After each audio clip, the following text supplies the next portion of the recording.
एक retired army officer, लेकिन ये कोई आम रिटायर्ड सैनिक नहीं था। सालों तक जंग के मैदान में दुश्मनों का सामना करने वाला ये आदमी अब अकेले अपनी जिंदगी जी रहा था। दुनिया की नजरों में वो बस एक भटकता हुआ आदमी था, लेकिन उसकी असली पहचान इससे कहीं ज्यादा खतरनाक थी, क्योंकि ये आदमी जहां जाता था वहां मुसीबत खुद उसका पीछा करने लगती थी। और इस बार भी कुछ ऐसा ही होने वाला था। इस आदमी का नाम था जैक रिचर। सीन शिफ्ट होता है और हम देखते हैं जैक ने बस यूं ही एक नजर सामने खड़ी औरत पर डाली, लेकिन अगले ही पल उसे कुछ गड़बड़ महसूस हुई। उसने दोबारा गौर से देखा तो औरत के हाथों पर भी चोट के निशान थे। तभी उसकी नजर सड़क किनारे खड़ी एक काली वैन पर पड़ी और उसे पूरा मामला समझते देर नहीं लगी। उसने बिना पीछे देखे औरत की मदद करने का फैसला किया। आसपास खड़ी गाड़ियों के बारे में जानकारी लेकर उसने पक्का कर लिया कि औरत को सड़क हादसे के बहाने रोका गया था और उसका बच्चा पिछली सीट पर मौजूद था। इतना ही नहीं, बदमाशों के पास बंदूक भी थी। मामला समझते ही जैक ने औरत को वहीं रुकने का इशारा किया और खुद सड़क किनारे खड़ी वैन की तरफ बढ़ गया। वैन के अंदर बदमाश पीछे बैठे बच्चे को धमका रहे थे और उन्हें जरा भी अंदाजा नहीं था कि उनकी सारी प्लानिंग अब खत्म होने वाली है। जैक ने बिना किसी शोर के हमला किया और कुछ ही सेकंड में बदमाशों को ऐसा सबक सिखाया कि वे दोबारा उठने की हालत में नहीं रहे।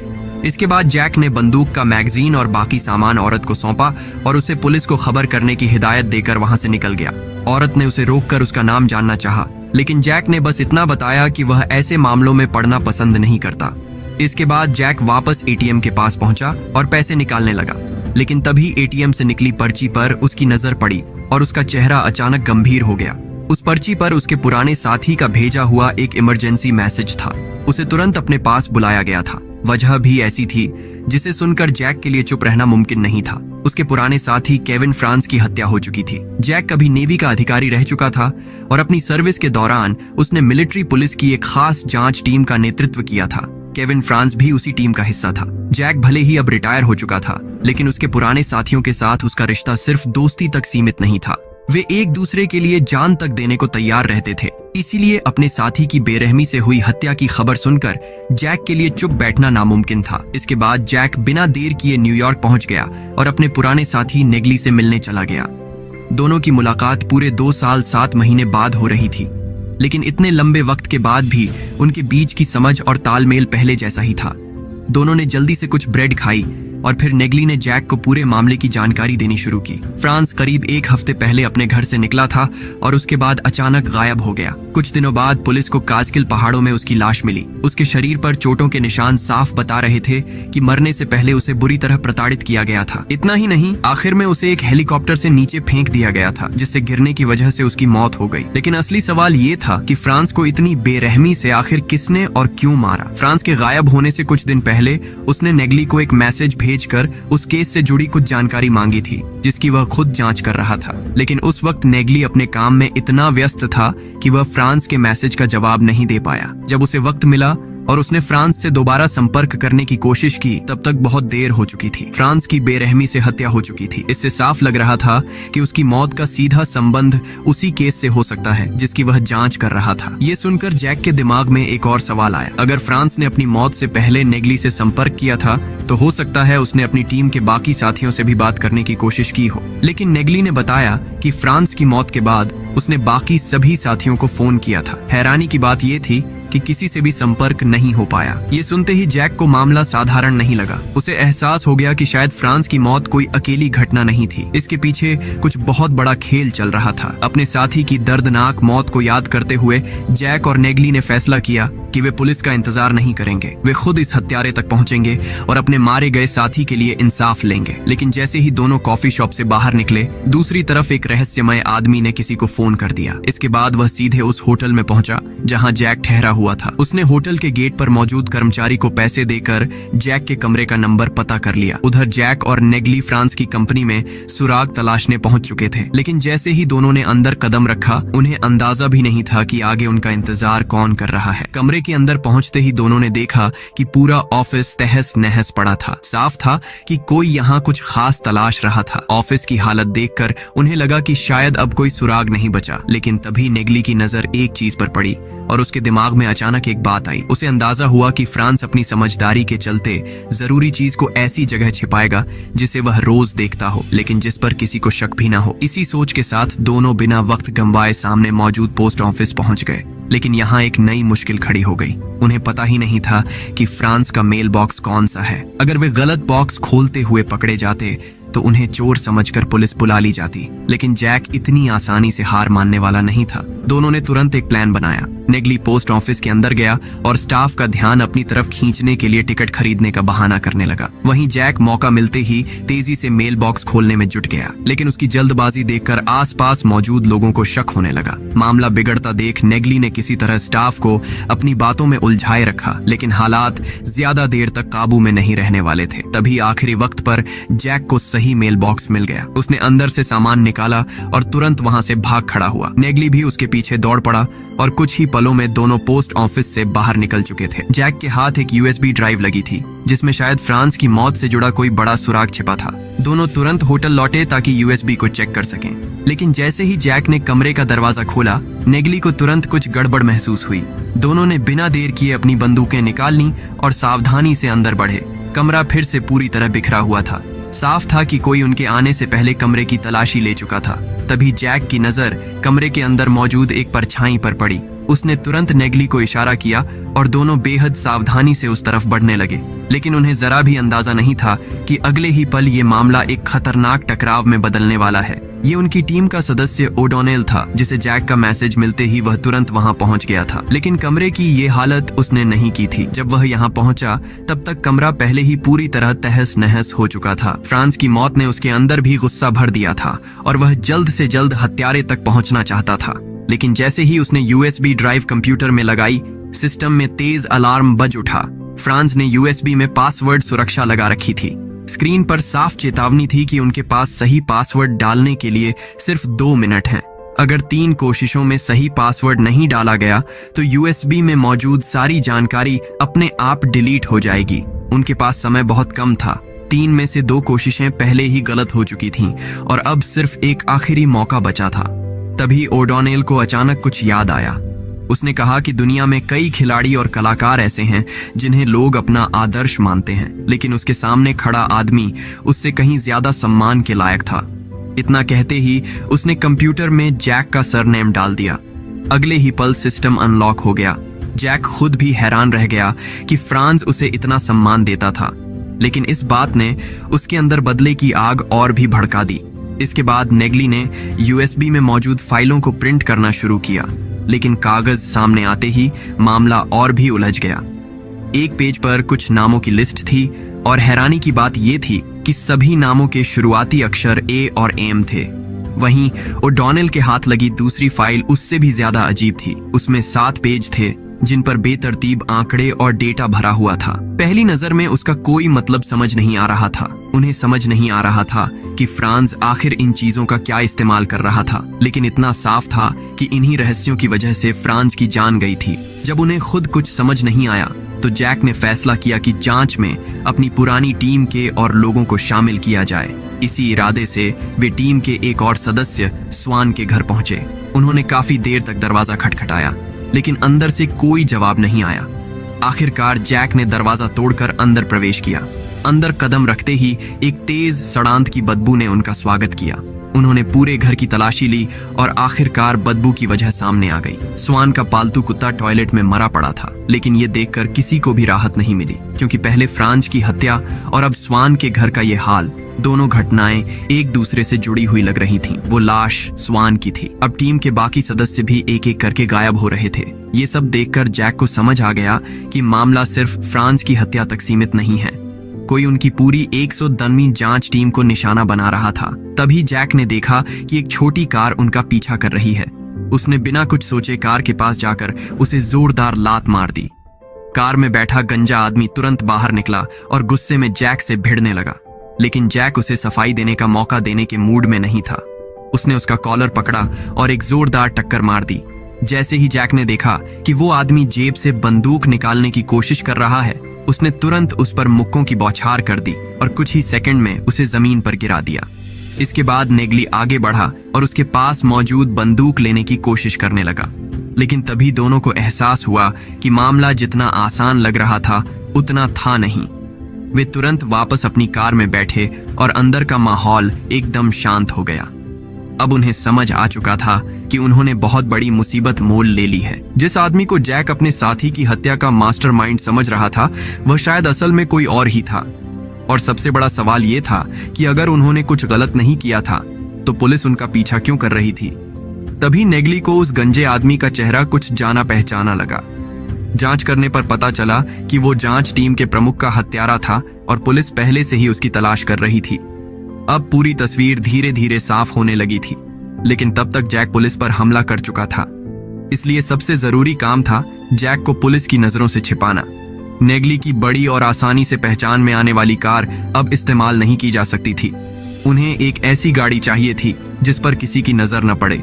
आखिरकार दोनों कार लेकर एयरपोर्ट की पार्किंग में पहुंचे, लेकिन यहाँ एक नई परेशानी उनका इंतजार कर रही थी।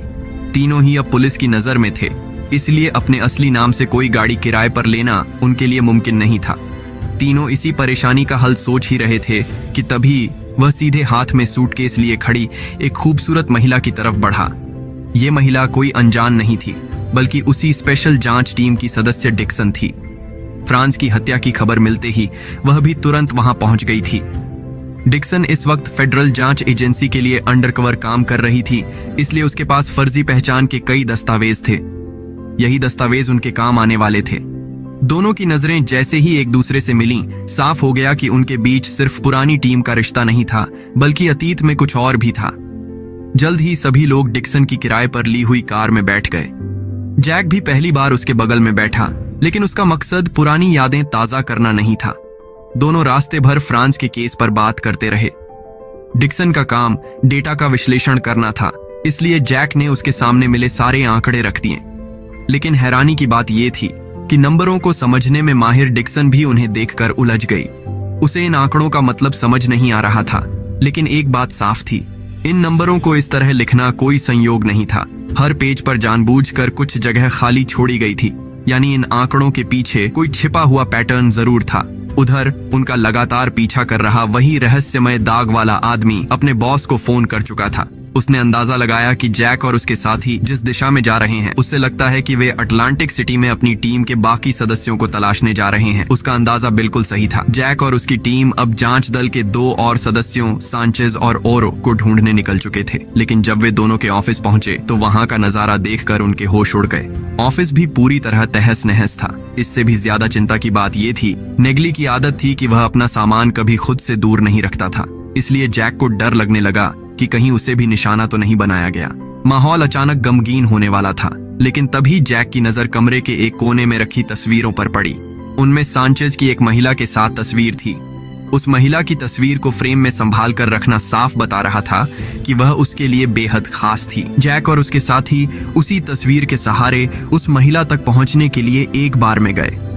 उन्हें उम्मीद थी कि शायद वही महिला सांचेज के बारे में कोई ऐसा सुराग दे सके जो उन्हें इस पूरे रहस्य की अगली कड़ी तक पहुंचा दे। किसी भी खतरे से बचने के लिए जैक ने डिक्सन और ओडोनेल को बाहर निगरानी करने के लिए कहा और खुद नेग्ली को साथ लेकर बार के अंदर जांच शुरू कर दी। जैसा कि उन्हें शक था, दोनों के वहां पहुंचते ही बार के मालिक ने झूठ बोल दिया कि वह महिला पीछे है। इसके बाद उसने अपने एक आदमी को जैक और नेग्ली के साथ भेज दिया ताकि दोनों को वहां से दूर किया जा सके।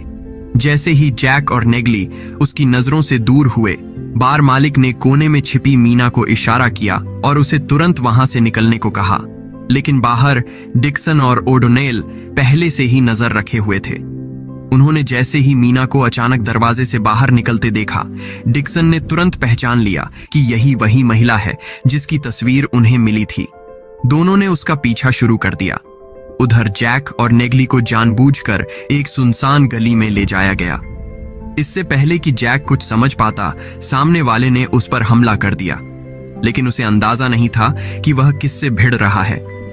उसकी मामूली लड़ाई की ट्रेनिंग जैक जैसे स्पेशल इन्वेस्टिगेटर के सामने ज्यादा देर नहीं टिक सकी। जैक ने कुछ ही वार में उसे जमीन पर गिरा दिया और लड़ाई खत्म कर दी। तभी डिक्सन भी मीना को लेकर वहां पहुंच गई। अब जाकर जैक को समझ आया कि पूरा मामला गलत फहमी का था। मीना ने बताया कि करीब 1 हफ्ते पहले एक दाग वाला आदमी उसे परेशान करने आया था। उसके जाने के बाद ही उसे पता चला कि सांचेज अचानक गायब हो गया है। मीना को इतना याद था कि गायब होने से पहले फ्रांज सांचेज और औरों से मिलने आया था और तीनों मिलकर किसी केस की जांच कर रहे थे। उसे उस केस की पूरी जानकारी नहीं थी, लेकिन सांचेज के जाने से पहले उसने कुछ नंबर बोले थे। ये नंबर सुनने में बिल्कुल कैसीनो में इस्तेमाल होने वाले कोड जैसे लग रहे थे। सांचेज और औरो उस वक्त एक कैसीनो में सुरक्षा का काम करते थे, इसलिए जैक को शक हुआ कि फ्रांस जिस केस की जांच कर रहा था उसका संबंध जुए की दुनिया से हो सकता है। इस सुराग के सहारे जैक और उसकी टीम सीधे कैसीनो के सिक्योरिटी डायरेक्टर के पास पहुंची और बिना घुमाए अपना मकसद साफ बता दिया। कैसीनो के रिकॉर्ड देखने के बाद सिक्योरिटी डायरेक्टर को खुद अपने कैसीनो में किसी गड़बड़ी का शक नहीं था, लेकिन उसने जैक की मदद करने के लिए दूसरे कैसीनो के लोगों से जानकारी जुटाने की बात मान ली। सिक्योरिटी डायरेक्टर ने बताया कि जांच में थोड़ा वक्त लगेगा, इसलिए उसने जैक और उसके साथियों के लिए कुछ समय होटल में रुकने का इंतजाम कर दिया। चूंकि वे सांचेज और औरों के पुराने दोस्त थे, इसलिए डायरेक्टर ने उन्हें मुफ्त में एक शानदार प्रेसिडेंशियल स्वीट दे दिया। लेकिन जिस आदमी को पार्क की बेंच पर सोने की आदत हो, उसके लिए इतना आराम भी मुसीबत बन सकता है। जैक पूरी रात सो नहीं पाया। आखिरकार वह कमरे से निकलकर होटल के रेस्टोरेंट में पहुंचा और 9.9 की कीमत वाले अनलिमिटेड बूफे में खाना खाने लगा। साथ ही वह फ्रांस के छोड़े हुए सुरागों को समझने की कोशिश कर रहा था। तभी पास के कैसीनो से आती तेज आवाजों ने उसका ध्यान खींच लिया। जैक वहां पहुंचा तो उसने देखा कि डिक्सन भी उसकी तरह पूरी रात जाग रही थी। लेकिन डिक्सन इस वक्त पूरे कैसीनो की चर्चा बन चुकी थी। उसने पूरी रात जुआ खेला था और हैरानी की बात यह थी कि वह एक भी बाजी नहीं हारी थी। आखिरकार कैसीनो मैनेजर को खुद उसके पास आना पड़ा। उसने डिक्सन को 2 कॉन्सर्ट टिकट दिए और कहा कि इतनी बड़ी जीत का जश्न मनाना चाहिए। डिक्सन चाहती तो कैसीनो को और नुकसान पहुंचा सकती थी, लेकिन सिक्योरिटी डायरेक्टर ने जिस तरह उनकी मदद की थी, उसे देखते हुए उसने वहीं रुकने का फैसला किया। उसने अपने सारे चिप्स कैश कराए और जेब में अच्छी खासी रकम लेकर जैक के साथ होटल से बाहर निकल गई। लेकिन उन्हें अंदाजा नहीं था कि इसी पैसे की वजह से अब कोई उनका पीछा करने वाला है। कुछ दूर चलने के बाद डिक्सन ने जैक से एक सवाल किया। शुरुआत में जैक को लगा कि शायद कोई आम लुटेरा उनका पीछा कर रहा है, लेकिन तभी उसकी नजर सामने खड़ी एक काली कार पर पड़ी जिस पर अस्थायी नंबर प्लेट लगी थी। उसे देखते ही जैक समझ गया कि ये वही हत्यारे हैं जो न्यूयॉर्क से लगातार उनका पीछा कर रहे थे। जैक ने जैसे ही एक बाड़ को पार किया, कार में बैठा दाग वाला आदमी भी तुरंत बाहर निकल आया और अपने 2 साथियों के साथ उनका पीछा करने लगा। हत्यारे जैसे ही बाड़ पार करने में लगे, डिक्सन ने एक लोहे की रॉड लेकर घात लगा ली। वहीं जैक की नजर पास खड़े स्कैफोल्डिंग पर पड़ी और उसके दिमाग में तुरंत एक प्लान आया। जैसे ही हत्यारा वहां पहुंचा, उसने जैक को अपने हाथों से स्कैफोल्डिंग पर चढ़ते देखा और उसके पीछे चढ़ने लगा। उसे जरा भी अंदाजा नहीं था कि वह सीधे जैक के बिछाए जाल में फंस चुका है। वह ऊपर पहुंचकर जैक को ढूंढ ही रहा था कि अचानक जैक उसके सामने आ गया। हत्यारा अचानक पीछे से निकलकर जैक पर चाकू से वार कर देता है। ये देखते ही जैक का गुस्सा भड़क उठता है। उसने तुरंत हत्यारे को उठाकर जोरदार पटका, फिर पास पड़ी ईंट से वार किया और एक जोरदार लात मारकर उसे पीछे धकेल दिया। हत्यारा संभल पाता उससे पहले ही जैक ने उसे लगातार हमलों से कमजोर कर दिया। आखिर में जैक ने पास पड़ी सीमेंट की कुदाल उठा ली और दोनों के बीच जबरदस्त मुकाबला शुरू हो गया। लेकिन उसी वक्त दूसरी तरफ डिक्सन भी मुश्किल में फंस चुकी थी। वह एक दूसरे बदमाश से लोहे की रॉड के साथ भिड़ रही थी और दोनों के बीच जोरदार लड़ाई चल रही थी। तभी दाग वाले आदमी ने पीछे से गोली चलाकर डिक्सन पर हमला करने की कोशिश की, लेकिन जैक समय रहते वहां पहुंच गया और उसने कुछ ही वार में उस आदमी को जमीन पर गिरा दिया। जैक को लगा था कि ये आदमी काफी खतरनाक होगा, लेकिन वह उसकी उम्मीद के सामने कुछ भी नहीं निकला। 3 वार भी पूरे नहीं हुए थे कि जैक ने उसे पकड़कर पास के गीले सीमेंट के गड्ढे में दबा दिया। हत्यारे को रोकने के बाद अब लाश का क्या करना है, जैक ने उसका इंतजाम भी कर दिया था। उसने उसे उसी सीमेंट में दबा दिया ताकि शहर की सड़कें बनाने में उसकी आखिरी भूमिका भी निभ जाए। इसके बाद कहानी पहुंचेगी अपने सबसे खतरनाक मोड़ पर। आगे क्या हुआ ये जानने के लिए पार्ट 2 जरूर देखना और ऐसी ही दमदार कहानियों के लिए चैनल को सब्सक्राइब करना मत भूलना।